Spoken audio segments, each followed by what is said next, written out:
Hey guys, this is Jacob here. So today I want to talk a little bit about, there's a couple things that I think are really key in order to become a successful contractor. And, over the years, some of the things that I've noticed is, I've been doing contracting since 2013, so 10 years. And there's a couple things that I've learned along the way, and I just want to share those things with you guys. I'm sure that you guys probably already know a lot of these things, but just something to think about. Number one, be on top of communication. This is one of the most important parts of a successful business. Is oftentimes a customer needs to be communicated with on a regular basis, depending on what their needs are. But in most cases, customers get very frustrated about the lack of communication. And this can include a couple things. Number one, when they call, answering the phone quickly and professionally makes a big difference. Number two, if there is a problem, when you go, when you need to get out there, communicate with them. If you're running late on a meeting, for example, just have the respect to give them a call or shoot them a text message and say, hey, I apologize, I'm running a little bit late, whatever. This is a great way. Customers, they really want somebody who's open and easy to communicate. It just makes it the problems don't come up nearly so often. Something else is, keep your promises. If you say that you're going to be there at 3 o'clock, be there at 3 o'clock. Do everything in your power to be there at 3 o'clock. There's nothing worse than starting a relationship off on a negative light. As my good friend Charles Herbster would say, you don't have more than one chance to make a first good impression. So make that first impression count. It makes a massive difference. Number three, speed. Most of the time, roofing companies, they can get, they're really busy, and, the customer calls and says, can you come look at my roof? And I was like, well, I can get out there in 3 weeks. Well, one of the things that I've noticed about customers is that it is not necessarily the big companies that get the business. Sometimes they do. They've been around for a long time. But the reason that the majority of the time, it's not the big that eat the small, it is the fast that eat the slow.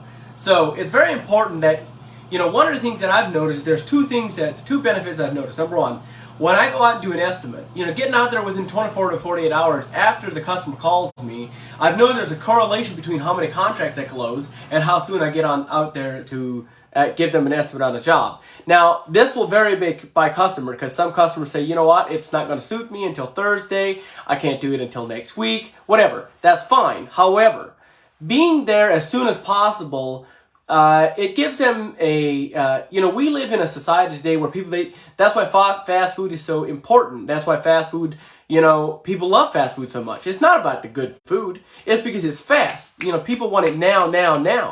And so one of the things that I've noticed is, like, if you call them and boom, you show up same day or the next day, they're like, man, this guy's on the ball, That's the kind of people that a lot of people, especially in the business industry, where that's the way people want to deal with. That's why Amazon, they're Amazon Prime. People just love, like, I want to order something today, I'll have it same day or next day.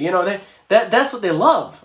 So speed is a very essential component to have a successful business. Now, you can take your time, but you probably will still get a lot of business. However, if you want to get going faster and you want to have a more professional and all these things, one other tip I forgot. After you go look at the roof, it's just as important to get that estimate back out to them within another 24 to 40 hours. And again, it depends on the type of company, it depends on the type of service you're offering, so whatever's fast in your industry, whatever's possible, it's just something to think about, just a way to get yourself an edge in business. Number four, take care of your problems.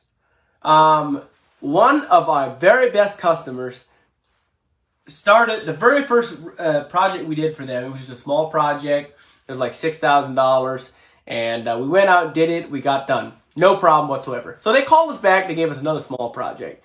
Now this problem here, man, it was such a grief. Like, it had issues. It leaked and leaked and leaked. We couldn't figure out what's going on. Honestly, I would now be able to figure this out a lot faster, but back then I didn't have the experience that I do now.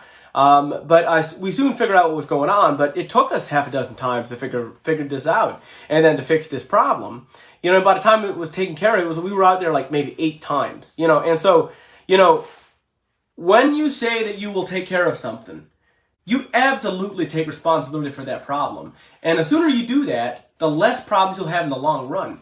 And I've noticed that problems are your greatest opportunity. And the funny thing is that same customer ended up giving us our biggest project that we've ever had in our career. And I know for a fact that it would not have happened, that we would not have got a large project if it wouldn't have been for the fact that we took care of our problems. So problems are our greatest opportunity. And I've also noticed that if you never have any problems with a customer, you go out, you do the roof, there's no issues whatsoever. You just come out, boom, boom, boom. They forget about you because you were not memorable. But if there is a problem, you get to go out there and quickly fix their problem. It gives you an advantage in business. It gives you a major advantage in business because you get paid to serve the customer. You get paid to fix their problem. That is why you get paid to go out there and help the customer. All right. Last but not least, focusing on long-term relationships. Focusing on long-term relationships. Now, if you're in the residential industry, then it might not be quite the same. And I don't know, depending on the industry, it will vary a little bit. But focusing on long-term relationships can make a big difference on how long-term you are. Like, it can make a big difference in your business. And so I always try to, up front, especially if they have got multiple projects or they've got hundreds of buildings, I'm much more worried about building a great relationship with them than I am about making a good profit on the first project. I do make a profit on the first project because you don't want to set the precedent that you don't make any profit. However, you can definitely have a lower profit margin if it is a company that has many buildings. And so you don't have to spend money on marketing. You've already got that relationship built. It's all about those great key relationships that can make all the difference. So those are the 6 things that I believe are very essential for a successful contractor. And I believe there's others too, but these are some of the 6 that I think are if you do these 6 and if you take care of this. Oh, actually, I forgot one. I said take care of your problem, but then I forgot, be professional. Be professional. Don't be sloppy. You don't have to have a super new truck, but don't drive your old beater around with a bunch of rust holes. Be professional. Be as professional as you can in your industry. And I know that there's only so much that you can do if you're starting a business and you don't have a lot of money, but do the best you can to be professional. There's never an excuse to show up doing an estimate and you have a mud all over your truck. There's just really no excuse for that. I mean, maybe in the middle of winter you have a whole bunch of salt on your truck, but even then, do your best to get to a car wash and show up to the job as clean as possible. And have some decent branded gear. I got a shirt, I got a coat, and it doesn't.